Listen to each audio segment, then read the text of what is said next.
Okay. Hello, everyone. It's Unsilenced here with McCarthy, and I'm here with Jerome Jack. I'd just like to give a shout out to my sponsor, Nietzsche Auto Glass, Neechee Auto Glass. They're willing to come to you. They're located in Edmonton, Alberta. You can find them on Facebook as well, too, and they'll be tagged in this podcast.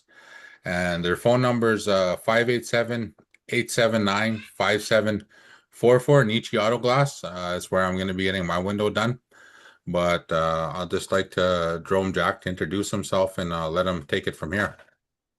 Oh, hi. Thanks, Hans. My name is Jerome Jack. I'm from a band reserve called Sheshatshiu, Innu First Nation. I am a member of the community, and I'm also an Innu Nation beneficiary who governs Newfoundland Labrador Innu people. There's two Innu communities in in Labrador, Sheshatshiu and Natwashish. So Innu Nation governs those communities, and they deal with land claims and Innu rights. And that's where I'm from. I'm from Sheshatshiu, and I like to discuss how and what's happening in our communities, especially in Sheshatshiu. I want to talk about how much corruption there is in our community since uh, the original four horsemen, as they used to call themselves, before they passed away, was my father, Bart Jack Sr., late David Nook, late Daniel Ashini, and late Penode Ben Michel. Those were our true leaders back then that always fought for our community, and they fought in the military base where they've done low level flying in Labrador. They fought against NATO, and they won. Today's leaders, we cannot experience the same leadership as we had back then 20 or 30 or 40 years ago. And these members that I'm talking about are the co-founders of Innu Nation. Today, Innu Nation is very corrupted, and it doesn't work like it used to. It used to be a real big powerhouse and supporting Innu people and Innu rights and among many things that the Innu fought for. These leaders fought for their people in their land and their communities. They didn't hesitate to protest and get arrested. I had the privilege of protesting with two of them, not against but with them, against hydro projects in Labrador. David Nook and my late father, I protested with them when they protested in Muskrat Falls hydro dam. And ever since then, I learned a lot from them, and they taught me so much. And I appreciate and I am very grateful to have met them and to have been by their side when they protested and demonstrated against government officials regarding those projects that weren't very cooperating with the people. And as I used to work as an IBA coordinator, Impact Benefit Agreement coordinator with Innu Nation, and when I seen some of the stuff that I seen that wasn't complied with, I even stood up and protested against Newfoundland Labrador Hydro. They had a company called Nalco.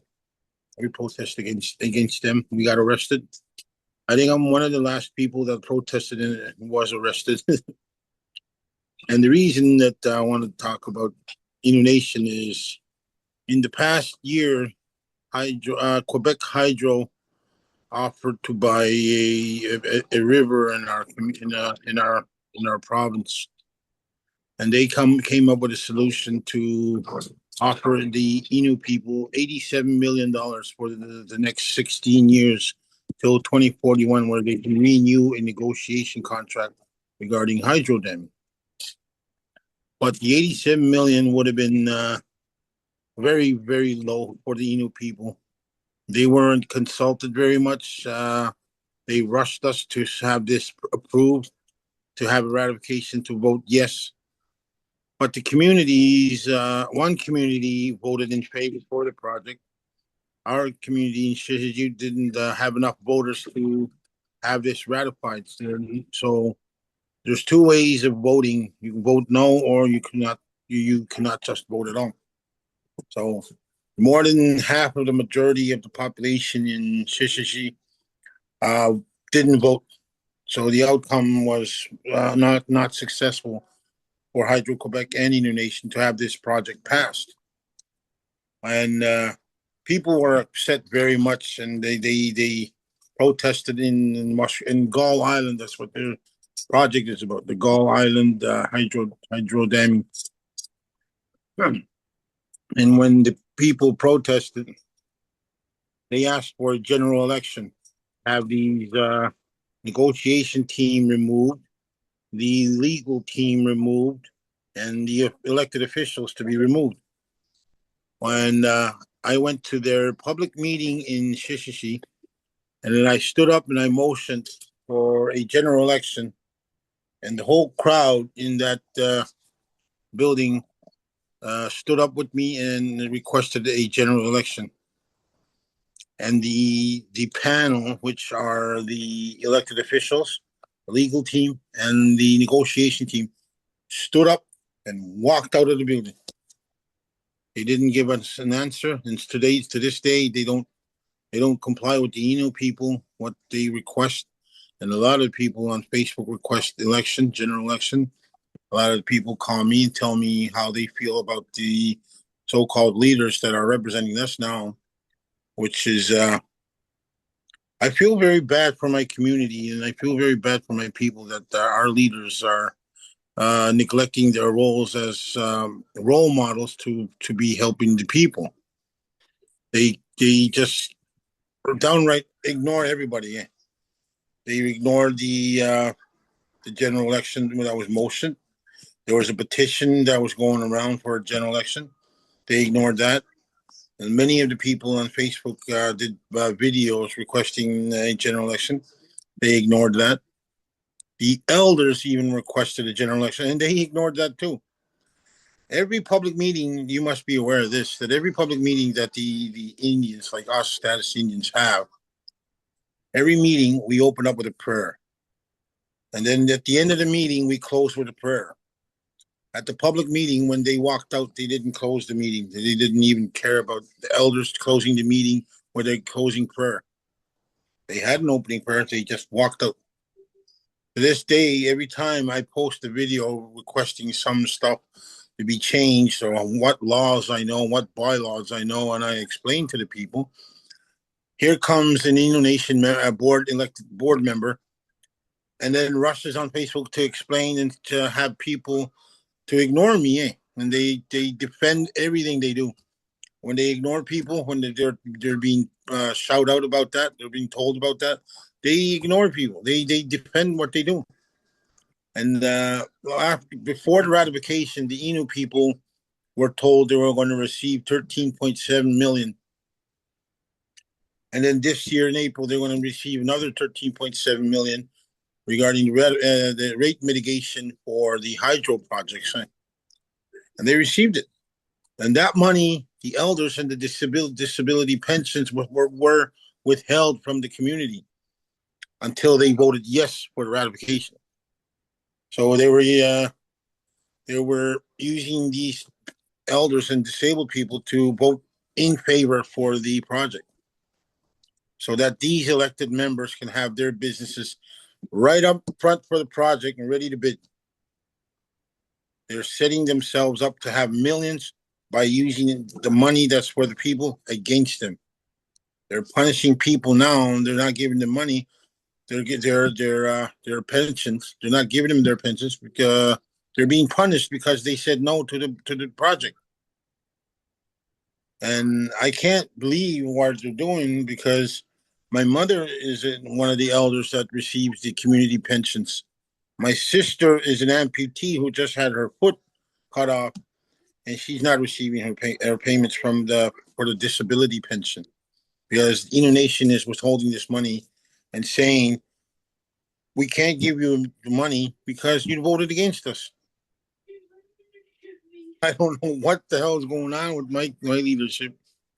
And then not long ago, I just found out the chief of my community, and two council members were involved with a bank council partnership with a gas station, that they received money instead of the community. For every partnership you make, the business partnership, every dollar, 50 cents goes back to the business and 50 cents to the partners and the business owner. So this is how it went down.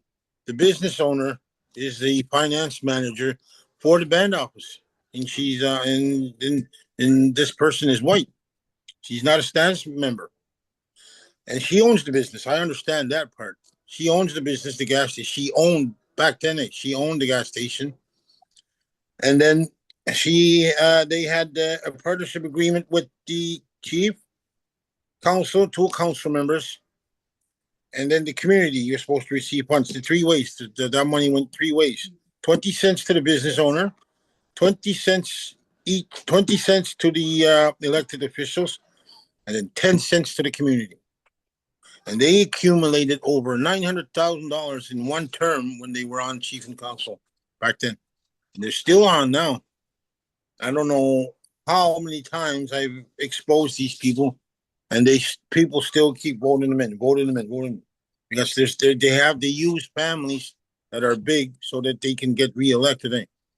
Like especially in the housing, every housing development in the community, these big families in the community, they receive tens and five houses per their clan, and the smaller families don't get nothing. They use the bigger families so they can manipulate the system, how the system works in my community.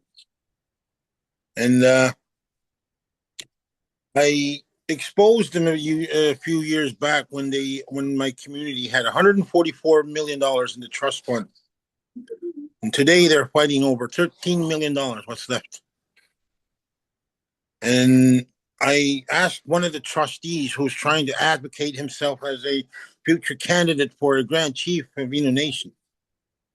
And I asked him he's still a trustee. And I asked him a few years ago, what happened to the money? He yelled at me at the public meeting and said, go ask CBC. CBC got nothing to do with that. They spent the money. And that trustee, her stepdaughter is on council, and he was appointed a trustee. And then he was hired as an outpost coordinator. This man doesn't have a driver's license to drive around as an outpost coordinator. He has an assistant that drives him around. They abuse the bank council so much that people are blinded by it. Yeah, because they help the families that feel that they're entitled to everything instead of other families. My family hasn't been very lucky in housing awards, when they award houses to people. My father was awarded a house before he died. He couldn't enjoy his house. Just before he died, he was awarded a house. My sister was awarded a house almost 20 years ago, and the rest of my family they have to buy their houses. My brother bought his house in this community and had it registered under the band council. So the community I live in is very, very corrupted. I don't know how to fix it or fight it anymore. I keep telling everyone how bad it is. Like, for instance, the Newfoundland Labrador government just called me out of nowhere one time, 8:30 in the morning, before any offices are open, and they spoke to me about housing project and housing development in the community. They were talking about 40 houses. They said, we want to do 40 houses in the community, and we don't know how to approach the band office because the band office is so corrupt that we can't trust them. I said, I don't work for the band. I'm just a band member. He said, no. Then this person from Newfoundland Labrador Housing said, well, we've seen you on media a lot. we can't trust your chief and council anymore because you guys are talking about missing money all the time and mismanagement of everything. I said, yeah, I know, but why did they call me for about housing? I had to go see the housing director and tell him that I just got a call for 40 houses for Sheshatshiu. And the housing director said, I don't know why they called you. He said, they're supposed to be calling me first and chief. I said, I don't know. I guess we can't trust you guys. I said, and, we have 117 lots built, made, we've clear cut and everything, but we don't have a proposal yet turned into the government. How can you get 40 houses yourself? He said, I said, I already got the 40 houses, the letter and everything. I said, you guys got to figure out what are you going to do with them. I said, then after a few weeks, I walked away from that because they wanted to give me a contract for that. I said, no, I can't take that. You got to give it to the band council. You got to give it to the band, see how they do it. But you got to watch them do it, I said. Because a lot of the stuff, when you guys give the band money, the band loses the money and we can't find out when we can't use it and we can't spend it on the community. It's very difficult in here because of how my chief and council are having very sticky fingers. When we did a review of the money in the trust fund, there was $38 million unaccounted for. Just 1 year, they didn't take any paper trails. They didn't take any receipts. They didn't take any invoices. They just kept withdrawing money.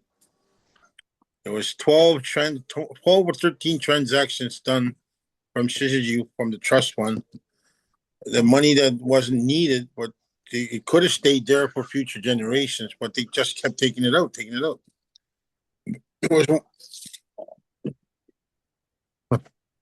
There was one council member that took $18,000 for herself. I posted that and a few years ago on my old Facebook. People were very furious about that. And the current chief was still chief back then. He resigned the day at that moment. I put that receipt on Facebook. Yeah. Also, this councilwoman took $18,000 from the trust fund without even letting anybody know. Well, one of the council members was actually my aunt. She said, look what's happening in bank council. She gave me the receipt, the invoice for withdrawing 18 grand from the trust fund. She was so scared that she didn't know what to do. She says, this is what's happening in bank council. I saw this paper and she said the first thing she thought about was me to give me the receipt. Then I posted it on Facebook. Not even half hour, the chief resigned. Who? Chief Hart. I don't know what's going on with them anymore. I just found out before. After he resigned, the chief that was elected hired me as as an executive assistant. That's when the former chief's assistant brought a paper in for us to see. And that's when we seen this chief's name and two council female members that were in partnership with the Goose. There's a community just across the river from us. It's a white community. It's called Northwest River. And there's a gas station. There was a gas station there that was used called the CRB gas station. And that's when the finance manager for SIFN, my band, and the finance manager owned a business there across the river, CRB gas station with her son. She owned it. And then she partnered up with chief and two current female council members. That's when they accumulated over $900,000 for themselves. I guess that's what they used for elections because they kept giving out money, drugs, beer, liquor, everything. And then when the new chief was elected, we done a election code not to use that anymore, not to use any alcohol, drugs, or money, just to campaign, just to promote your name on radio or go visit people, talk to them, or have a cookout and just keep eating people. That's Yeah. what they done. That's what we found out when that happened. I was hired, and this former assistant came and showed us this document stating what I just told you. And I was very surprised, and I was appalled by it. I was angry, and I don't know how to express myself. And then that current chief, the next election, he lost. He lost the election to the chief that was part of that deal. And I don't know what's going to happen now if we air this show. I don't know if they're going to do another election. I don't know, but Yeah. I have a lot of information about them. And that person, that chief I was working for, had that information for the next election or for his term. What he lacked is to pull the trigger to expose him. If he'd done that, he wouldn't be reelected. So maybe things would have been better, but I'm not sure.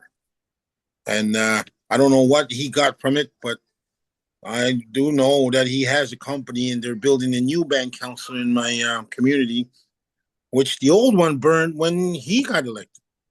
Yeah. It was on news too. Yeah. And a lot of the stuff happening here is very dangerous and very criminal. I think if there was a proper forensic audit done, I think a lot of the current and former elected officials in the community would go to jail or would see some hefty fines. Yeah. And then not long ago, when they had that public meeting when I motioned for Innu Nation election, this man sent me a message on Facebook, and he claimed the Grand Chief of Innu Nation purchased an ATV with a Innu Nation purchase order instead of paying it for himself out of his own pocket. Yeah. So a lot of our officials are have sticky fingers. They keep their hands in the cookie jar until it's empty. They don't just keep digging in the cookie jar. Their hand is still in the cookie jar while everybody's looking.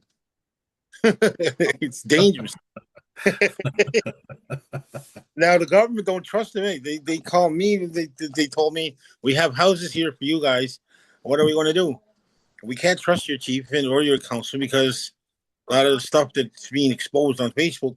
How can we trust them? One government official said to me, "Why don't you push for election? Why don't you run for chief?" I'm not a politician, I said, but I do love to help people. I said I do love to help people. I help them as much as I can when I can, and but I don't see myself as a politician. Yeah. I did work for a chief. I loved working for a chief. I would like to work with the community as well.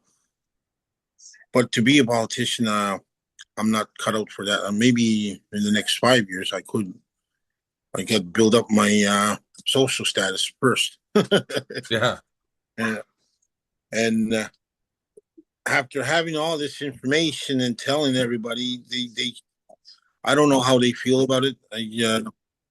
I believe they should have elections in SIFN and the Innu Nation because a lot of these people that are left in charge for our future is going down the drain, and because the funding that we receive is usually spent on something else, allocated somewhere when we can't find out because the trust approve everything like paper trails and receipts and invoices not to be used anymore. And when they have a trust fund public meeting, they don't show everything. And then when we tell them, they point the blame to bank council, and they point the blame to Innu Nation. And when the Innu Nation has an AGM, they point the blame to the trust fund committee or the bank councils. They keep and these people that are in leadership are the same people that's been there since these original leaders that passed away. They just keep changing. It's like they're playing musical chairs. They just keep changing seats. Whose turn is it to be chief? Whose turn is it to be deputy grand chief? And whose turn is it to be grand chief? The same circle of people. They just rotate the chairs, rotate the chairs, and rotate the chairs. And they don't want people that speak out and who are educated to be chiefs or board members or council, because they don't trust them. They don't trust them to explain to people like what's going on. Like when the chief hired me as a executive assistant, when he introduced me to the council said, "Why are you here?" He said. One council member said to me, "I said I got hired." And then as we walked out, the chief said to me, uh, "Everybody in that room doesn't like you." I said, "Why?" "They don't trust you." "It's not for them to trust me." I said, "It's for the people to trust me. I don't work for them and you don't work for them. We work for the people." I said, "People have to trust us. Why do I have to prove myself to be worthy to be sitting with them when I don't want to work with them? I want to work with the people." I said, "That's part of being a chief, working for the people, not working with these other leaders to scam the people."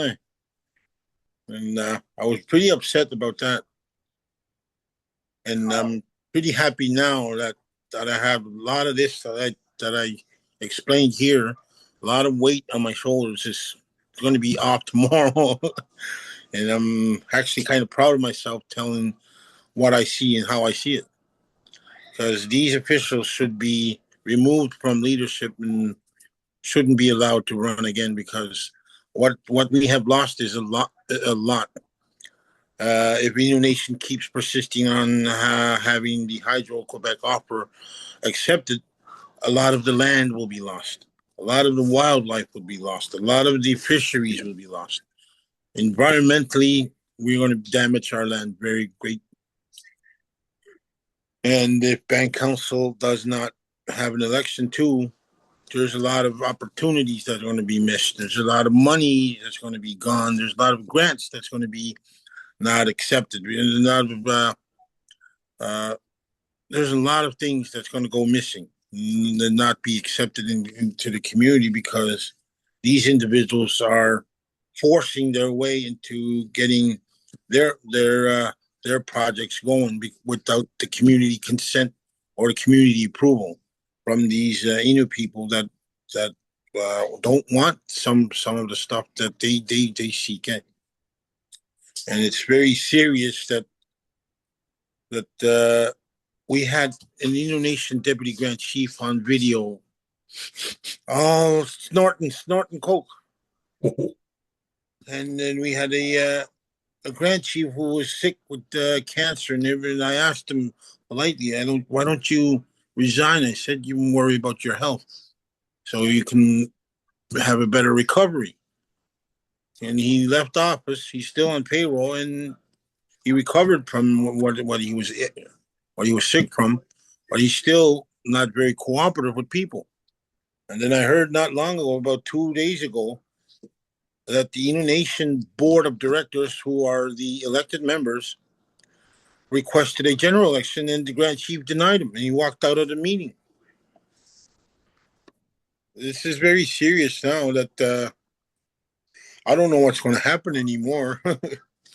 It would be just good to have a general election for both SIFN and Innu Nation, because those offices are deteriorating with corruption, and that nothing can be done. That they didn't even do a proposals for housing development. I don't know how that happened when they built 100 and when they clear cut it 117 lots. They didn't they didn't even send one proposal letter for one house.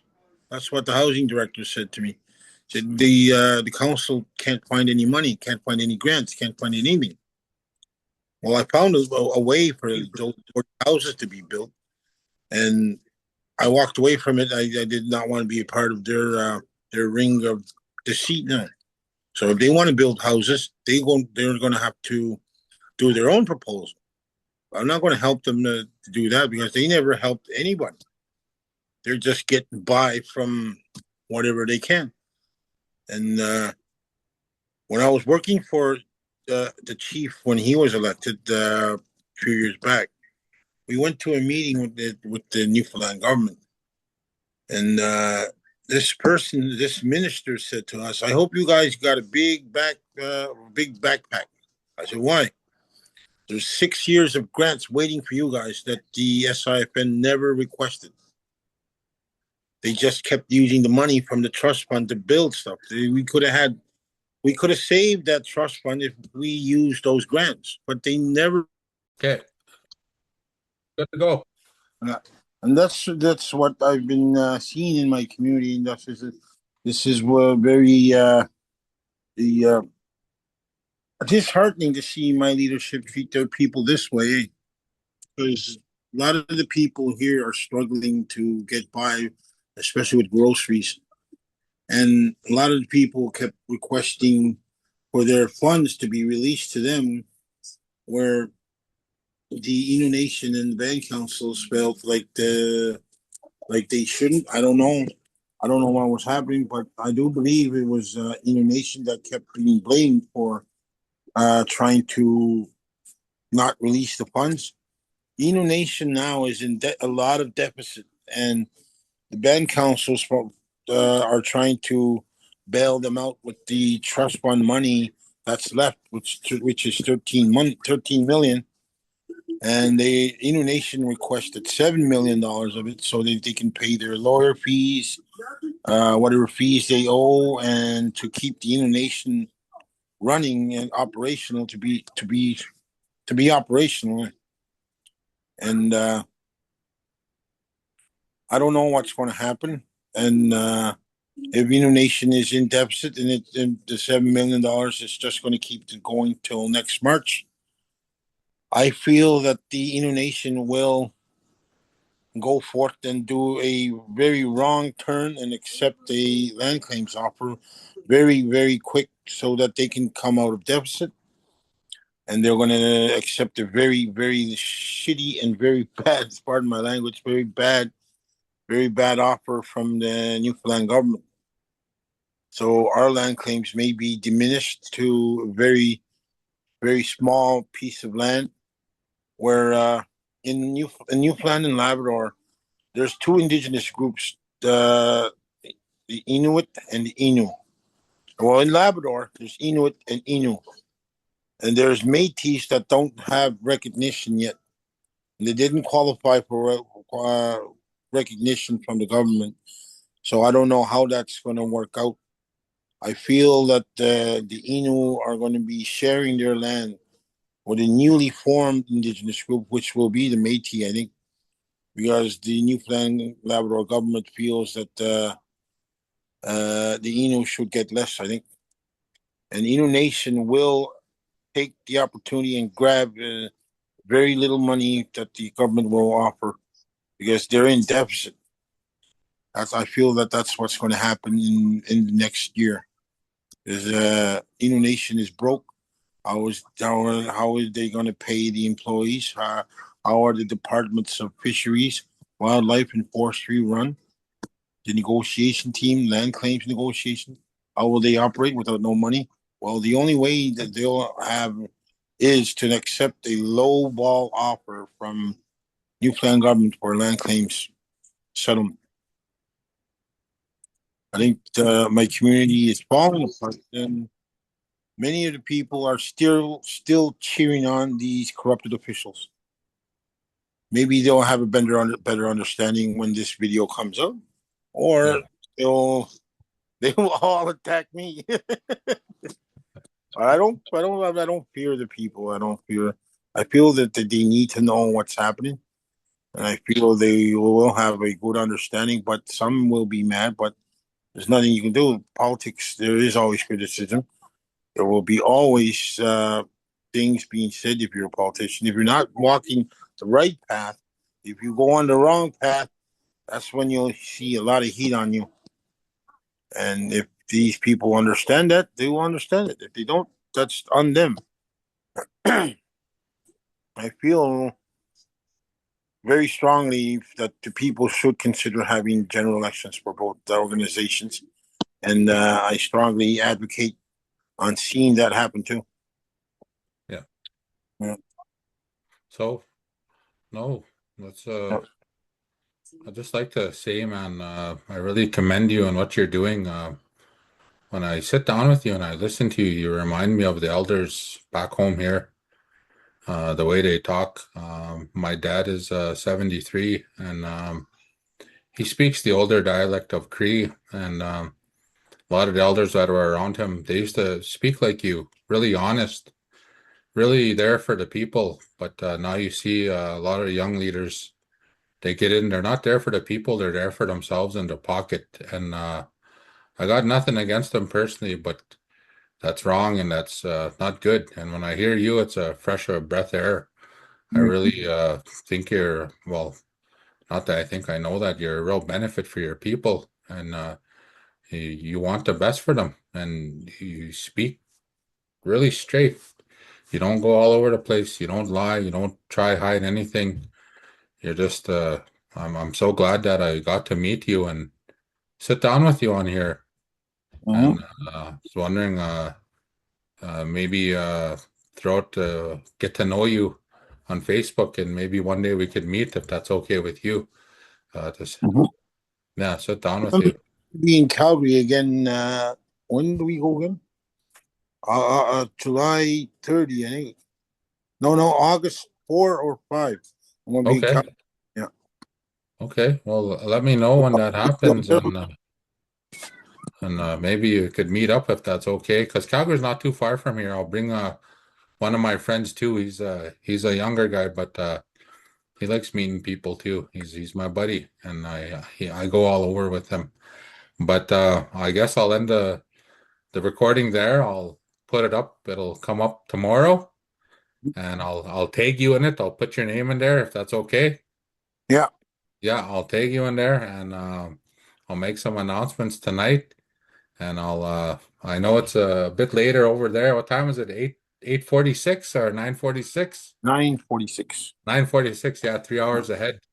Me and my wife we're gonna go get some groceries, some school lunch for the kids. But it's nice meeting you, Jerome. You have yourself a good day and I really appreciate You it. thank Okay. you very much, Hans. Yeah, you have a good day, sir. You too.